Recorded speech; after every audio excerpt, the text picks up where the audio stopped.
Sanibonani people of Umzansi. Hayi ngiyaphila. Le ndoda eza kunina uMseleko uyaphila.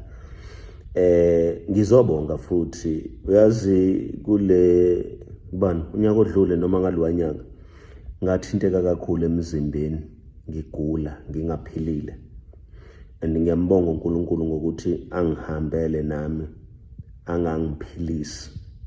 Uyabona namhlanje akudinga ukuthi kufike umuntu osuka phesheya noma osuka kuphi azongitshela ukuthi yazi Mseleko emzini wakho makuthiwa ukho kuyokwenzakalana, ngoba uNkulunkulu wangipha lelo thuba lokuthi ngikwazi ukubona, ngizibonele mina ukuthi yini ezokwenzeka mase kuthiwa angikho.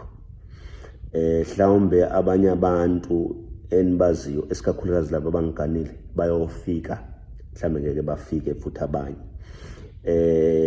Kodwa ke ukugula akubanga intembi kwakona.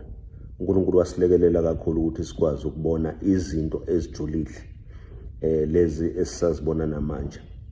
Namhlanje njoba kuyisonto kade kuyiphasika, ngike ngaye esontweni. Yazi umfundisi washumayela into eyinkinga kakhulu lapho. Wathi uNkulunkulu uma kunika into akakwenza umnikazi wayo, so akakunikezi ownership, uyakunikeza nje into ukuthi kubonakale ubukhulu bakhe. Ngabona ukuthi yazi lento ifana nalento enihlale nisho nina nithi uMseleko uyamanipulate, because uNkulunkulu akayifuni into angakunikezanga yona. Ukunikeza into. Wathi sikhuluma ngamadoda afana noAbrahama, okwathi uSara esezele indodana, wathi uNkulunkulu hamba unikela ngaleyo ndodana engikunike yona. Uthi uNkulunkulu ufune yakhe. uHana owayekhala ehlekwa umnakwabo ethempelini, wayibuyisela kuyena uNkulunkulu indodana le kade emnikeze yona. uNkulunkulu ufuna indodana yakhe. Lokhu nina nikubiza ngokuthi manipulation, nithi uMseleko uyamanipulate. Ngizwile namhlanje ukuthi ngiright, ngisemkhondweni, ngifuna okungokwami engangikunikezile, angifune engingakunikezanga. But yazi naye into engithintile. Uthi umfundisi kuyavela ke mawukhungethwe umoya obumntandane noma ungeyona intandane, because uma ngabe ungeyona intandane uthi izinto belongs to us.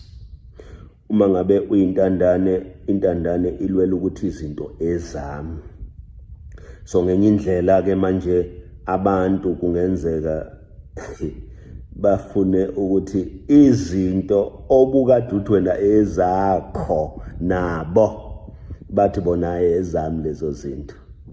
But ke egcineni losuku ngizobonga abantu baseNingizimu Afrika, ngiyanibonga nje nonke ngemthandazo yenu. Izolo bengihambele omunye umngcwabo wakaMseleko. Wathi umama, uyazi ngesikhathi ugula Mseleko, baningi abantu abathandazayo. 1, bethandaza ukuthi ungafi. Number 2, bethandazela ukuthi amakhosikazi angakushiyi, labo makhosikazi azongishiya manje. Number 3, bethandazela ukuthi engathi uhlelo lakho uthando nesithembu likaqhubeka. Ngathi mina hawu kwakuthandaza abantu besifazane, abantu besifazane engibaziyo ukuthi abangifuni. Kodwa yazi ke khona into esengiyibonile-ke nje enkulu kakhulu.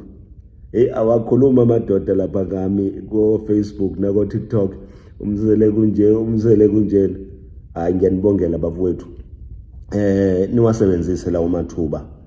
uFacebook njengoba sayedala amathuba omsebenzi eholela. Thina njengabantu bakaMseleko sonke siyanikeza icontent. Ithatheni leyo content niyi-break it down, niyisebenzise, ngoba ekugcineni kosuku izofaka isinkwa emakhaya, izonenza futhi ukuthi nilale nidlile, because uma ngabe ningayiboni ithuba, cabanga we create content thina and iyatrenda leyo content and inkulu kakhulu. Angisoze nganivimba noma ningathi lo muntu owenza amakhosikazi abakhona mubi. Ngeke nginimangalele. ngiyabuka nje ngilalele. Uyazi kwi-inbox yami ya Instagram ngithola abantu bengi-inbox bangithuke ngithi kodwa labantu ngeke bayenze lento engiyenzile. Kukhona udadewethu nje lapha uThandiswa, ngicela ukumbonga kakhulu. Mntakama ngiyakubonga, wathi ukhuluma wathi kumina ngeke ngize ngiqale ngikusole Mntakama ngoba uvula indlela ehlane. Hayi ngiyabona ukuthi ngempela indlela ehlane ngiyivulile. Bafowethu ngiyanicela ishoni noma yini eniyithanda ukuyisho, lento niyicabangayo nje, yazi kusho ngisho umuntu ongaganiwe akhulume ngami, nginabafazi ongaganiwe nonke kazaganwe akhulume khona manje ke khona bathi siyamhlula isithembu, kodwa nina nikaze nisibone isithembu siqala, nisibone sesisebenza isithembu. Abafazi sebelapha, anizange nibone kuqalwa kwakhiwa abafazi babekhona. So igcineni kosuku uNkulunkulu akabheki isiqalo, ubheka isiphetho. So siyibambe lapho. Umthandazo wami munye ukuthi engathi ngafika kumnikazi womuzi lo enivele lithi angimiyeka aphumule. Ngingamiyeka kanjani umuntu wayekhuluma nami engitshela ukuthi kuyoba nje kube nje. Angithi sengiyakubona manje phela isizathu esenza ngiluke ngikhulume njalo ngoFlow. uFlow wayengitshela ukuthi uma ngabe kufanele ube nalomuzi, uwena odinga ukuthi ubekezele. Makufuneka ube nalomuzi, uwena odinga ukuthi uwondle.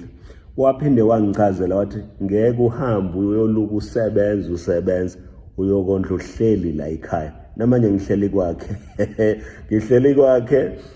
Ngithi ngiyavula la kunuka isikhunta kumuzi wakhe, angazi ukuthi kuzothiwani, but egcineni osuku yazi ukuthi thina sicabanga ukuthi umuzi ungathi, yabona labantu labehleli khona kunuka kahle, kodwa emzini kaFlow kunuka isikhutha. Ilona ishwa ke la ngempela lelo. Isebenziseni ke le video, niyifake ku-TikTok, niyifake ku-Facebook, izonenzela imali. Sonke sibe nemali sijabule. Uyazi kuye kusho indoda lapha ngi-analyze ithi umseleku urongo nje.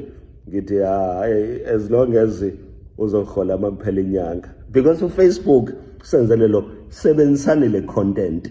Ningayenzi iphutha lokuthi ningahlupheka kudliwa, ningalamba kudliwa. Hayi bafowethu ngeke. Ngiyabonga kakhulu ukuthi ke ngigulile. Ukugula kungivezele izinto. Uyabona nje ngasuka umuntu la athi uzongibonisa uyadlala. Mina ukugula kungibonisa izinto ezinkulu kakhulu. One thing about Umsensele these days, you'll never really come to understand Oguti Ozamuktini in everything that he says. He'll speak a lot of things and still at the end make no sense. Because make me understand what exactly he was trying to say in this video. See, I understand your Bonga support, so okay, we are there, we support them, we watch the show, and we enjoy the show. The show is engaging, you know, it's the storyline is very interesting. Okay, what exactly is he trying to say? Because I kept on saying, okay, Uzoland, and no man, he is not landing. And come to think of it, there's a comment that I saw where they said, ever since the Babashai stroke, it's like the ethylene lines are not connecting, the ethylene cables are not connecting, there's an ethylene leakage. Oh my goodness. Anyway guys, thank you so much for watching. Please don't forget to like, comment and subscribe, and also please let me know what you think on the comment section down below.